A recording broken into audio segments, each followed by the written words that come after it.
Oh, wow, I'm liking this now. So in my wife's car, she had a little clip for her fan, or her little vent. So we're giving that a try, but it looks like I'm gonna be purchasing myself, or yeah, so one of you, if you're up for it, let's get this set where we want it to. If you're up for it, want me to keep doing these, send me a little stand for my car. I'd love to put one in there. I'll buy one too. Oh my, this is a shitty one here. Let's see if I can get it back in. Okay, we'll give that a try. We hit some bumps, we're there. But good morning everyone, it's Saturday, and I'm off to a parade. Working for the Ball State University. I'm gonna love this.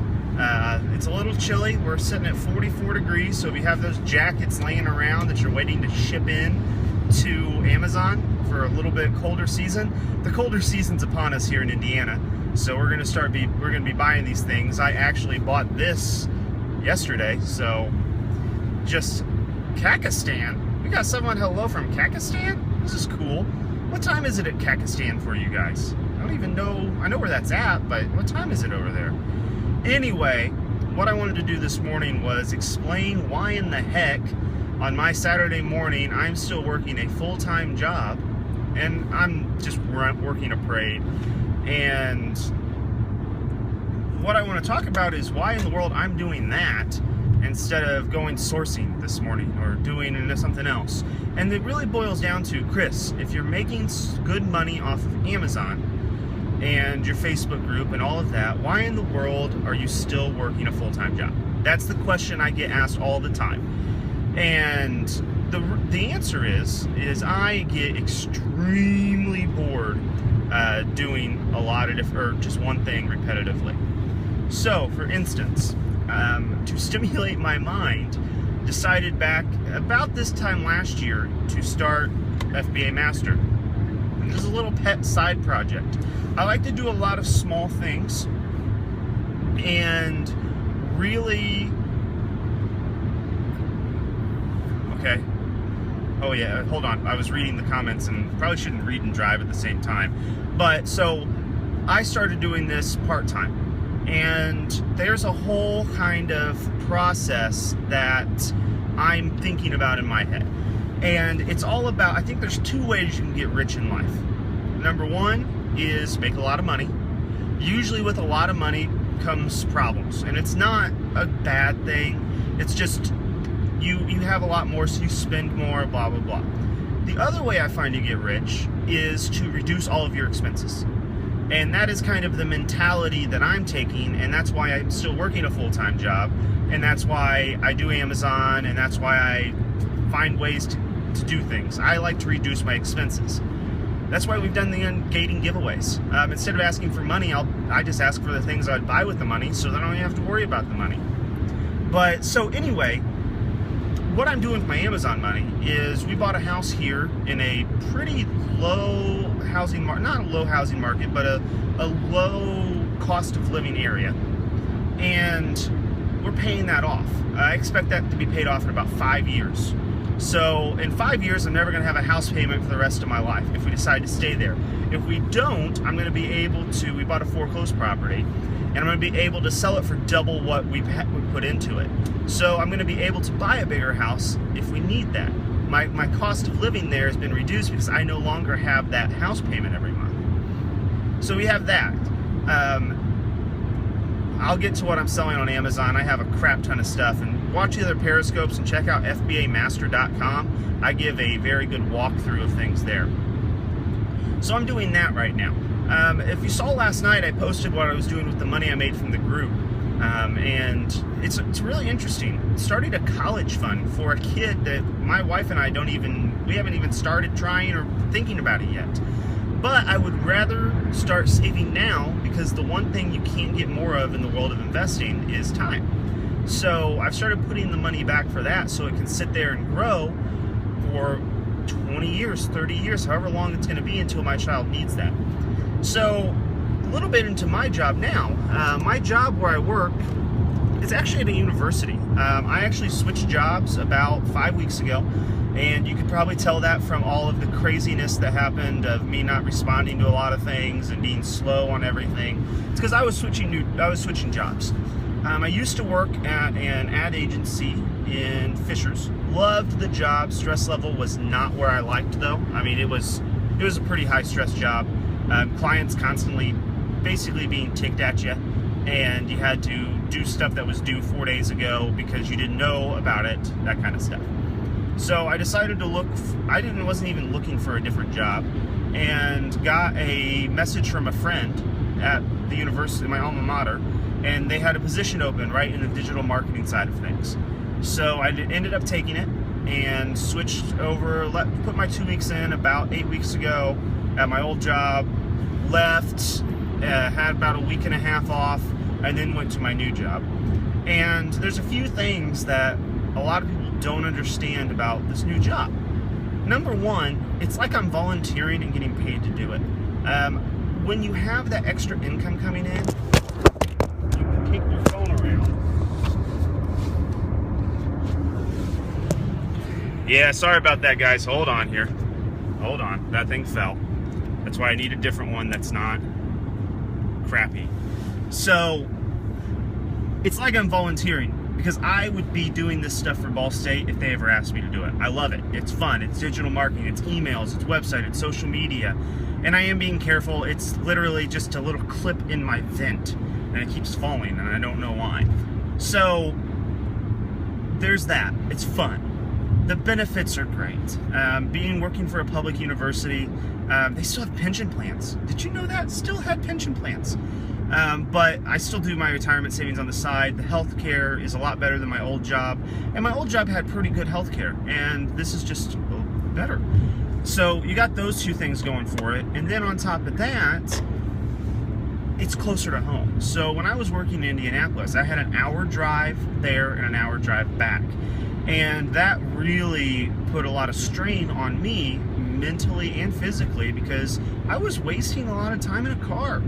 If I would have thought of Periscope, it would have been a lot more fun like this. We could have built a great audience on this and started sharing a lot of tips. But it's just something that I just hated my drive. I dreaded it. There was traffic, never knew how long it was going to be. And now in my new job, it's a 30-minute drive there, 30-minute drive back, no traffic jams, nothing like that. It's just a straight shot. And I love it. It's just wonderful.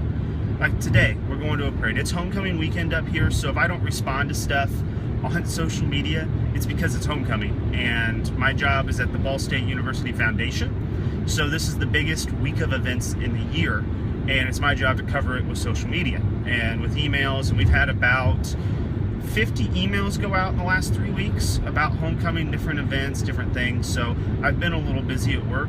It's supposed to slow down here soon, but it's just a lot of fun. I love it.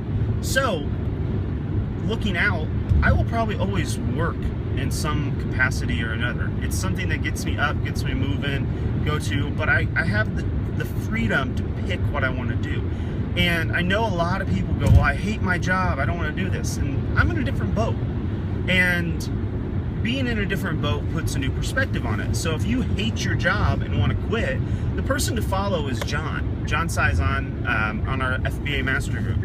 John doesn't dislike his job, but it's not his preferred job. He has 2 kids, he wants to be home more, so he is working his ass off to figure out how to continue to bring in extra income so that he can support his family. So John is one to follow with that. If you like the lifestyle of kind of, I guess, lifestyle management or planning, lifestyle design, that's what I was looking for. My dad's a good one to follow. He just started an eBay master group, which teaches you how to sell on eBay as well. He doesn't sell a ton because he doesn't need it. He's taught me a lot about the financial side of things, and doesn't have that desire, or doesn't have that driving need to continue to make money. He makes as much as he needs, and then he doesn't continue to go any further. Now, Mike Garner, on the other hand, he is what I call probably the quintessential entrepreneur who is always looking for ways to make money, professional poker player, and I'm not sure if he's ever worked I know he worked in management, so I know he's worked a real job, but not in the last few years he hasn't worked a real job. And he is definitely one to follow if you like that kind of research method of everything and that design. So that's just a few things there. But anyway, that's kind of my story. I know that's probably not what you wanted to watch on a Saturday morning. But I do have probably another 10 minutes here. So if you have any questions, pop them up in a comment here. I'll try to answer them as quickly as I can if I can see them. And if not, what was the second person you said? The second person I said was I had myself, John Sizon III, he's one of the admins on the FBA Master Facebook group. I had my dad, Jason Wilkie, and then Mike Garner is the fourth one. So I don't know which second one we were talking about, but those are the 4 people. And if you love somebody who's just a really driving person who just will learn and do a bunch of awesome things, Brian Shatner is one of our good friends on Facebook and the Facebook groups, and he has taken some great things that we've taught him, and he sent me a screen cap last night, and his sales are astronomical. Brian is pretty much a prodigy, in my opinion, of the FBA learning, and I think he does a really phenomenal job on everything.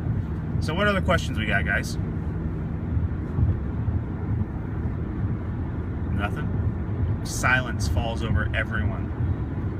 I mean, this is your time. I'm just driving. I got a heart. I want to go to Walmart and can't find anything. Tips.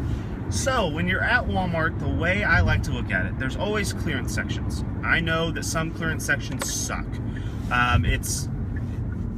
You can't deny that. I go to some Walmarts, can't find a freaking thing. Go to other Walmarts, on the other hand, and find a bunch of stuff. So if you want to find something, say you're in Gated and Grocery, I'm going to give you one of my items that is one of my replens, and I think I'm out of stock right now. I haven't done that.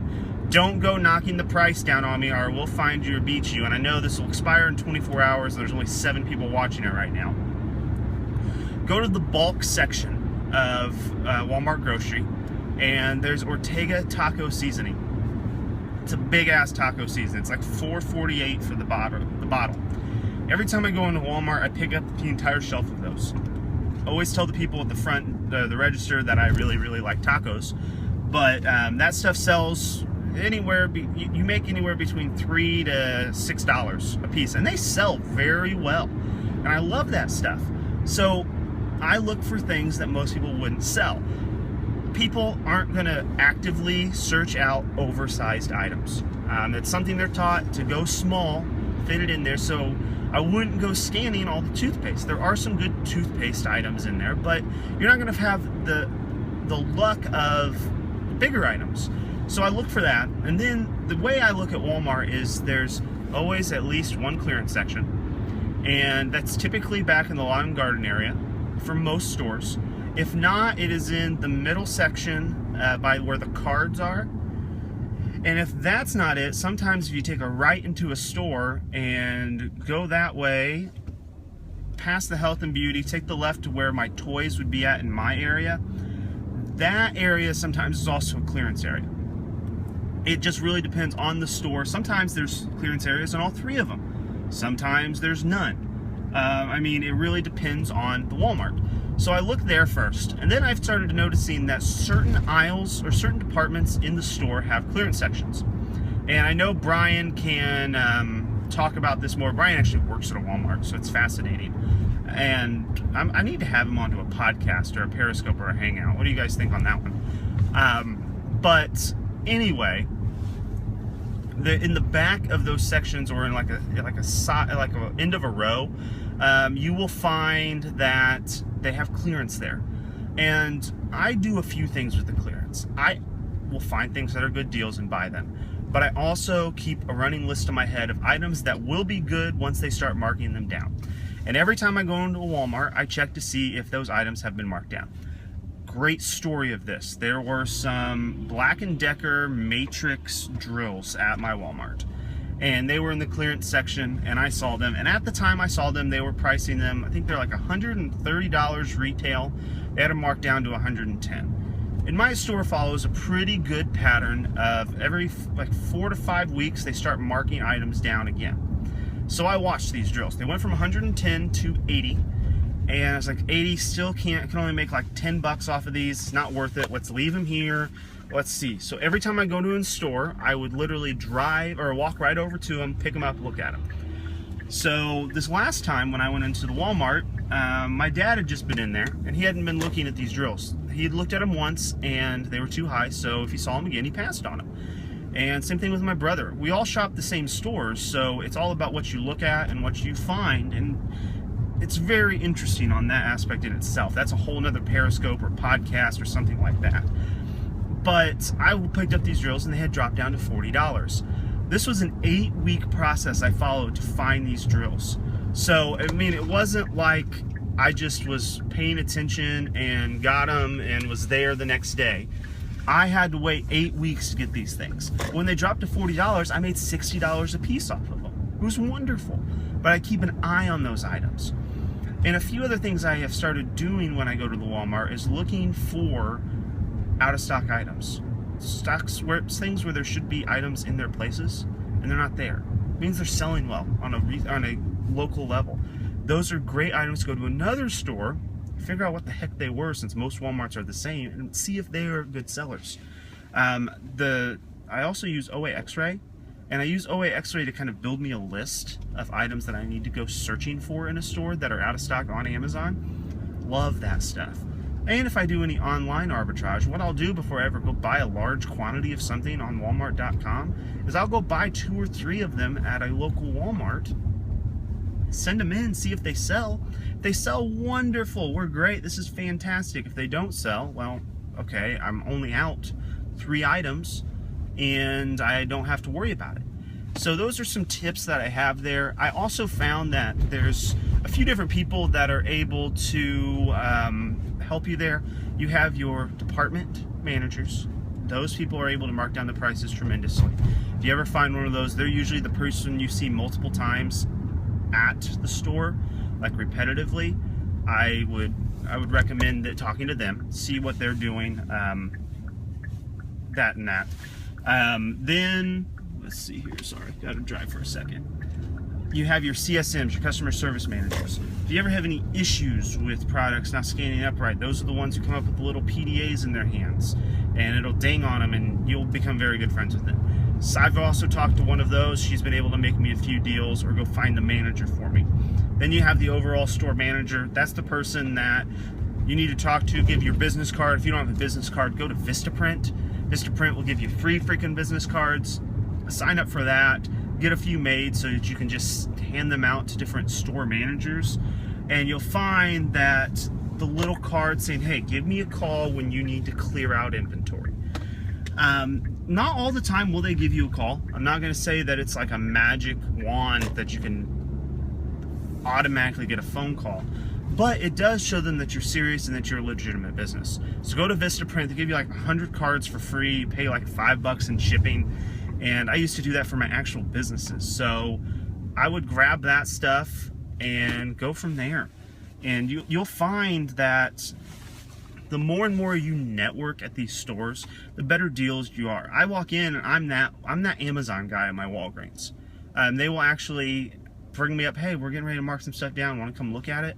Oh, let me know if you want us to hold anything for you. I've made good friends with these people. And the good friendships that I made have really allowed me to kind of grow my business. So that's what I look for there. And I do have OA X-ray. If you use it religiously, it is worth the cost. If you are somebody who buys it and hopes it'll magically give you stuff just for doing nothing, don't buy it. We believe in it so much. If you go to fbamaster.com/OA X-ray info, or there's actually a button on the sidebar that's about OA X-ray, we actually get a 6-day free trial instead of a 3-day free trial through our link. And we have a money-back guarantee that we ourselves have put together. So it's not that, let's see, am I supposed to go, I think I'm supposed to go here. This is perfect, guys.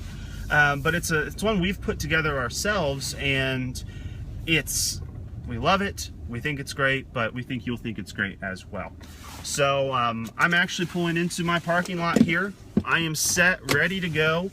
It's your guys' time to shine. Have fun. are you pricing toys up or pricing normally? I price normally. I don't hold out unless it's an item that I know has a very strong history of rising. I'd rather get the quick money, get it back so I can reinvest it, than wait and hope my higher prices sell. I'm okay with a 40% return instead of a 100% return, as long as I get that money and I can buy 5 more items that give me 40% returns. Personal opinion, do what you want, but everything is on a preference of people. So I'm out of here. I gotta go find myself some coffee and some food, and I will talk with you all later. Peace.